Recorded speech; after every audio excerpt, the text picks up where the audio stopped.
میں اللہ رب العزت جن و انس کو یہ بات ارشاد فرما رہے ہیں وَمَا خَلَقْتُ الْجِنَّ وَالْإِنسَ إِلَّا لِيَعْبُدُونِ کہ جن اور انس کو خدا نے عبادت کے لیے پیدا فرمایا ہے۔ میں جنات کی بات نہیں کرتا کہ میرے مخاطب اور میرے سامعین جنات نہیں، میرے مخاطب اور میرے سامعین انسان ہیں۔ میں انسان کی بات کرتا ہوں۔ اللہ رب العزت نے اعلان فرمایا کہ میں نے انسانوں کو عبادت کے لیے پیدا کیا ہے۔ انسان مرد کو بھی کہتے ہیں، انسان عورت کو بھی کہتے ہیں۔ ہم بہت سارے الفاظ اپنی زبان سے استعمال کرتے ہیں، لیکن ان الفاظ کا معنی جانتے اور سمجھتے نہیں ہیں۔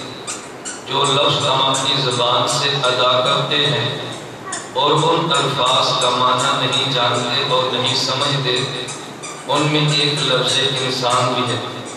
آپ حضرات اور خواتین کو تعجب ہوگا کہ ہم بھی انسان کا معنی نہیں جانتے تو کون جانتا ہوگا؟ نہ، بالکل ہمیں انسان کا معنی نہیں آتا۔ اگر انسان کا معنی آتا ہوتا تو بہت سارے مسائل میں ہم اختلاف ہی نہ کرتے۔ بعض اور اکثر مسائل میں اختلافات کی بنیاد کم علمی اور جہالت ہوتی ہے۔ جب آدمی کو جہالت کی جگہ پہ علم ملے تو پھر بندہ ان اختلافات کا شکار نہیں ہوتا۔ تو جو الفاظ بندہ زبان سے ادا کرتا ہے اور اس کا معنی نہیں سمجھتا، ان میں ایک لفظ انسان ہے۔ حضرت شاہ صاحب رحمۃ اللہ علیہ نے موضوع القرآن میں لکھا ہے، انسان اسے کہتے ہیں کہ جس کے اندر دو چیزیں پائی جائیں، نمبر ایک محسوس ہو، نمبر دو ذو عقل ہو۔ اگر آپ اس کو پکڑنا چاہیں، آپ اس کو چھونا چاہیں تو چھو سکے۔ نمبر دو، آپ کو عقل سے کسی بات کو سمجھنا چاہے تو سمجھ سکے، اسے انسان کہتے ہیں۔ اب دیکھیں، جانور محسوس تو ہے لیکن جانور ذو عقل نہیں ہے۔ فرشتہ اور جن یہ محسوس نہیں، ذو عقل ہے۔ فرشتہ انسان ذو عقل، فرشتہ ذو عقل تو ہے مگر محسوس نہیں، اور جانور محسوس تو ہے ذو عقل نہیں۔ اس لیے فرشتے کو نوری مخلوق کہتے ہیں اور جانوروں کو انعام اور بہیمہ کہتے ہیں۔ لیکن انسان، یہ انسان ہے، یہ محسوس بھی ہے اور ذو عقل بھی ہے۔ اب یہ بات سمجھ آئے، آج میں حضرت عیسیٰ سے لے کر حضرت محمد رسول اللہ صلی اللہ علیہ وسلم تک تمام انبیاء کے بارے میں بڑی آسانی سے بات سمجھتا ہے کہ یہ سارے انبیاء انسان تھے۔ کیوں؟ محسوس بھی تھے، ذو عقل بھی تھے۔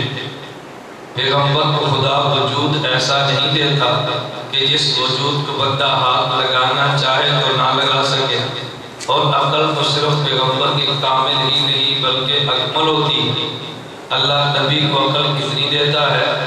دارالعلوم دیوبند کے 40 سالہ محتمم حضرت مولانا حکیم الاسلام قاری محمد طیب نور اللہ مرقدہ تعریف فرماتے ہیں، اللہ ایک نبی کی صحبت کی برکت سے ایک صحابی کو جو عقل عطا فرماتے ہیں، اگر اس صحابی کی عقل کی زکوٰۃ کو لے کے 40واں حصہ لے کے قیامت تک کے انسانوں پہ تقسیم کر دیا جائے تو قیامت تک آنے والے انسانوں میں کوئی بھی پاگل نہ ہو۔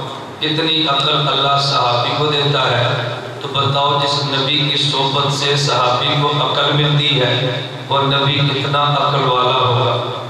تو نبی ذو عقل بھی ہے اور نبی محسوس بھی ہے۔ اس لیے ہم نے کہا انسان میں دو چیزیں ہیں، لیکن انسانوں میں مرد بھی ہے، انسانوں میں عورت بھی ہے۔ مرد بھی انسان ہے، عورت بھی انسان ہے۔ ان دونوں میں فرق کیا ہے؟ نمبر ایک، مرد انسان کامل ہے، عورت انسان کمزور ہے۔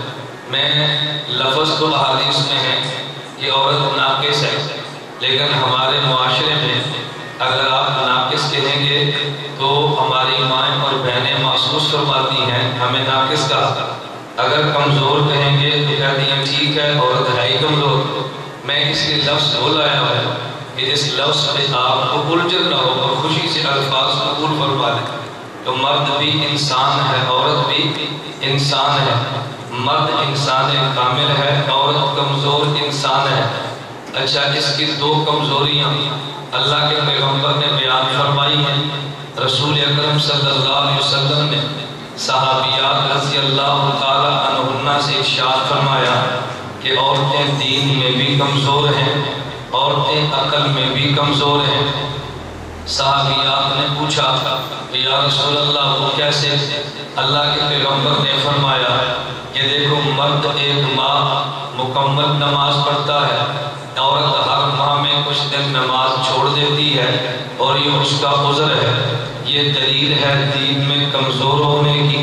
اگر عدالت میں فیصلہ کرنا پڑے جج کو تو مرد ایک آتا ہے، اگر ایک مرد نہ ملے تو اس کی جگہ پہ گواہی کے لیے دو عورتیں آتی ہیں، تو یہ دلیل ہے عقل کے کمزور ہونے کی۔ تو دین بھی کمزور ہے اور عقل بھی کمزور ہے۔ یہ بات میں نے کیوں کی ہے؟ اللہ رب العزت انسان کو تاج نبوت دیتے ہیں، لیکن تاریخ انسانی میں کبھی خدا نے عورت کو تاج نبوت نہیں دیا۔ عورت کو اللہ نبی نہیں بناتے، کیوں؟ نبوت کے لیے انسان کامل چاہیے، لیکن عورت انسان تو ہے، لیکن ساتھ وہ کمزوریاں بھی ہیں۔ اللہ ناقص کو نبوت نہیں دیتے، کامل کو دیتے ہیں۔ لیکن اس پہ کسی ماں اور بہن کو یہ نہیں سوچنا چاہیے کہ شاید ہمیں کوئی اللہ نے ایک نعمت عطا نہیں کی۔ ایک ہے نبی ہونا، بہت بڑا اعزاز ہے۔ ایک ہے نبی کی ماں ہونا، یہ بھی تو ایک اعزاز ہے۔ یہ ضروری نہیں کہ ہر بندے کو ایک ہی اعزاز ملے۔ مرد کو نبوت والا اعزاز ملا ہے، عورت کو نبی کی ماں ہونے والا اعزاز ملا ہے۔ تو ماں بھی تو اعزاز ہے، باپ بھی تو اعزاز ہے۔ یہ بحث طرح علمی ہے، ہر بندے کی سمجھنا مشکل ہے، اس لیے میں اس بحث کو چھیڑتا نہیں ہوں کہ کہیں یہ نہ سمجھیں کہ شاید ہم نے ماں کا مرتبہ نبی سے بڑھا دیا ہے۔ نہ، ماں ہونے کی حیثیت سے جو مرتبہ ماں کو ملتا ہے وہ حیثیت اور مرتبہ نبی کو تو نہیں ملتا۔ نبی کا مرتبہ نبوت والا اپنی جگہ پر ہے، لیکن ماں ہونے کا اعزاز تو اپنی جگہ پر ہے۔ تو ایک ہے نبی ہونا، ایک ہے نبی کی ماں ہونا۔ اللہ عورت کو نبی تو نہیں بناتے، لیکن اللہ عورت کو نبی کی ماں بناتے ہیں۔ مسجد کی امام عورت تو نہیں بنتی، لیکن امام کی ماں عورت ہوتی ہے۔ مسجد کا مؤذن تو عورت نہیں ہوتی، لیکن مؤذن کی والدہ تو عورت ہوتی ہے۔ مسجد کا خطیب عورت تو نہیں ہوتی، لیکن خطیب کی ماں تو عورت ہی ہوتی ہے۔ اگر یہ لاکھ بندے میں بیان کرے اور لوگ کہیں بہت بڑا خطیب ہے، لیکن اگر ماں آ گئی، اب خطابت ختم، اب اس کے سامنے ماں کے قدم ہے، اب اس کا اعزاز ماں کے قدموں میں جھکنا ہے، ماں کے سامنے خطابت کے جوہر دکھانا نہیں ہے۔